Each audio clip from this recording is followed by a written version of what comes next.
I'd like to thank all of you for being here today. There's a number of different things I wanted to talk to you about my father and what he meant to me as well as all of you.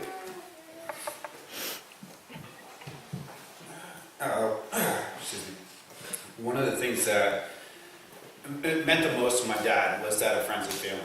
And he always had an admiration for those who were around him, and he surrounded himself with amazing people. And when I was a kid, one of the shows that we would watch in the 80s and in the 90s was Cheers, if you guys remember that. And it was interesting because he's never been a big drinker, but he enjoyed this one show that was surrounded about a bar, and people drinking. And I come to realize that what he really was attracted to in this was that it was somewhere where people could go, where pretty much everybody knew who you were, and that you felt safe and you could talk with your loved ones and your friends and whatnot. And there was a character, Norm, that went walking through and everybody would yell out all at once, "Norm," and he just loved that. He would always crack up. And I think it was a representation of what he was living at the same time within this church. I can't remember exactly when Dad first brought Mom here, if it was before Nathan and I were born, but this was his Cheers.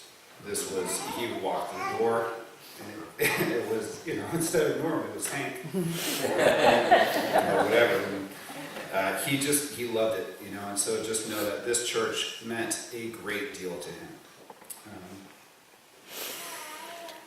Over the past couple of weeks, I've been reading a lot of the letters that my mom and my dad had written to me throughout the years, and one of the biggest things was the fact that they were so immensely proud of Nathan and I for not only doing what we wanted to do and struggling to get to where we wanted to be in life, but also just due to the fact that they were parents to us.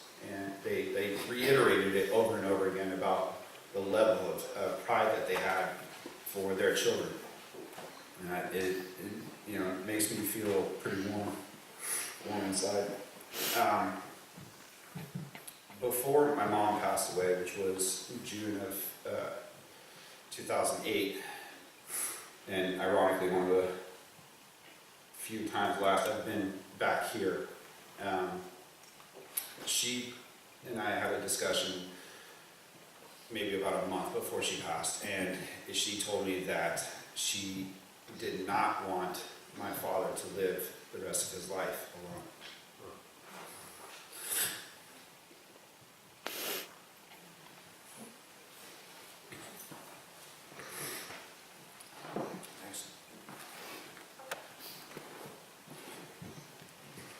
At the time, I was looking at her and I just thought, how could he be with anybody but you? But I knew that she just taught me another life lesson, and that's what my mom and dad did.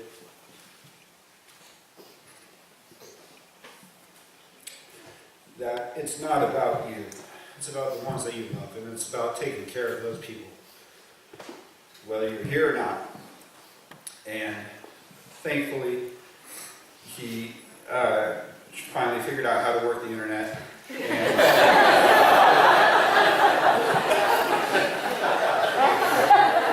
yeah, and just so you know, kind of a side story, I got all these notes, I don't even know where I'm going to go with it, but here's the deal. He had folders of people, and he just said, "Look at this," and he printed out all these different pictures of women in their bios, and I thought he was a stalker or something. What are you doing? He's like, "Oh, I need to narrow it down to the likes and dislikes." Oh, Lord. So, out of the however many he printed, he found me. And over the last 6 years, their relationship grew, and he was able to do things that he didn't have a chance to do with my mom, even though he had, from childhood, as you saw through the pictures, childhood sweethearts and whatnot, moving out here from New Jersey, New York. And he was able to go to places that he had not been. Vegas. By the way, I tried to get him to Vegas, and he never would go with me. So congratulations. Yeah, Vegas. He went to Europe. Finally, he got to go to Amsterdam and the Netherlands, which is where the Van Dyke heritage came from, and see a lot of that. A lot of the countryside, which is fantastic. Grand Canyon and all those other different trips that he had. So it was just to see him in the 4.5 years after my mom passed, and how empty it just was, to where he was happy and smiling all the time again, was a great deal. So thank you. I'm super glad that you guys were able to meet and have that time. Some of my fondest memories, I'm just going to rattle them off and see what you guys think. When he was a kid, he would go to school for the first time, and his mother, Grammy, drew, I think it was chalk markings on the ground all the way from the school back to home. So he doesn't like me telling that story. Let's see, he also lost his shoe on the way home somehow, and then got in trouble, which he always brings up. He once, just like, I don't know how he pulled a George Washington, he cut down the neighbor's apple tree, and then came home, and his dad actually didn't give him a hard time, which he always appreciated. He just kind of looked at him and said, "You'll know better for next time." So I appreciated that.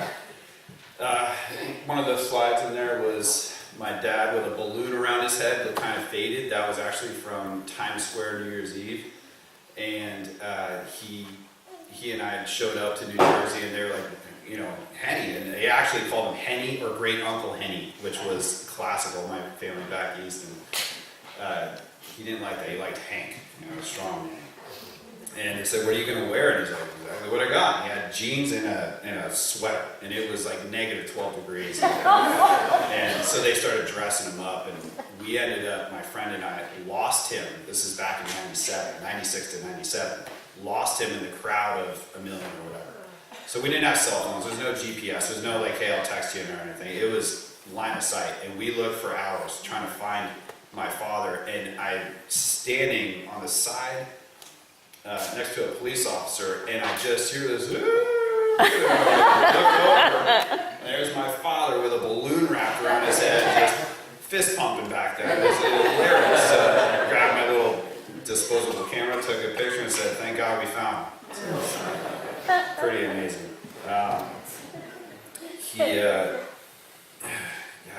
When he was a kid, if I could, excuse me. Grab a couple of these here.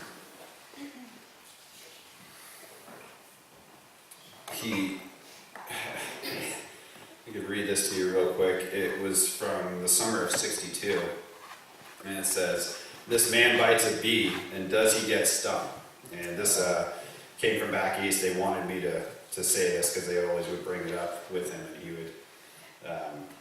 would not enjoy it, but it's funny to roast him a little bit. But it says, "If you eat a yellow jacket, you're bound to get stung." 20-year-old senior at Lafayette College, Henry Van Dyke of 420 Van Dyke Street, learned this, sadly enough, through experience. Van Dyke bit into a roast beef sandwich at lunch on his job as a mason's helper on the Royal Gardens housing development in Paramus.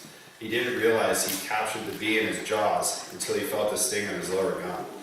In his quotations, "Suddenly, I broke out in a prickly rash," Van Dyke said.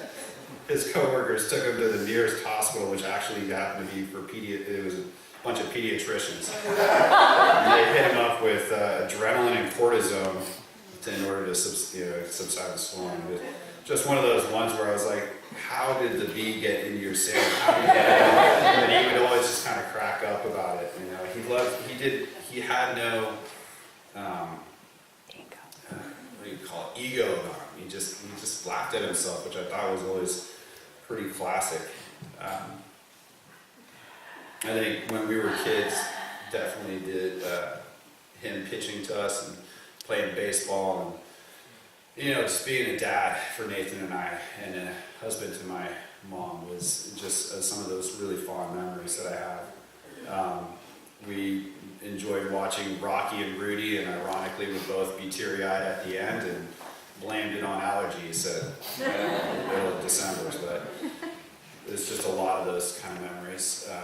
One more that I'll give you is he and I were going back east for that same trip for the New Year's Eve, and we got stuck in the airport due to weather for 12 hours at SFO. And my mom was not going to come back and get us, so it was just Dad and I. And he, by hour number 6 or 7, started getting a little loopy, and we knew that this was going to keep getting delayed. And so he started dancing in the middle of the terminal. And I'm thinking to myself, what are you, like, he's dancing, and here's a, 18-year-old kid, and my father's dancing, and how my dad dances, he does the two-finger thing. And I'm just like, oh, this is unreal, well, at least there's nobody here that I know, and of course I hear Adam, and there's this girl I go to school with, and she's like, how are you? What's going on? Oh, is that your dad?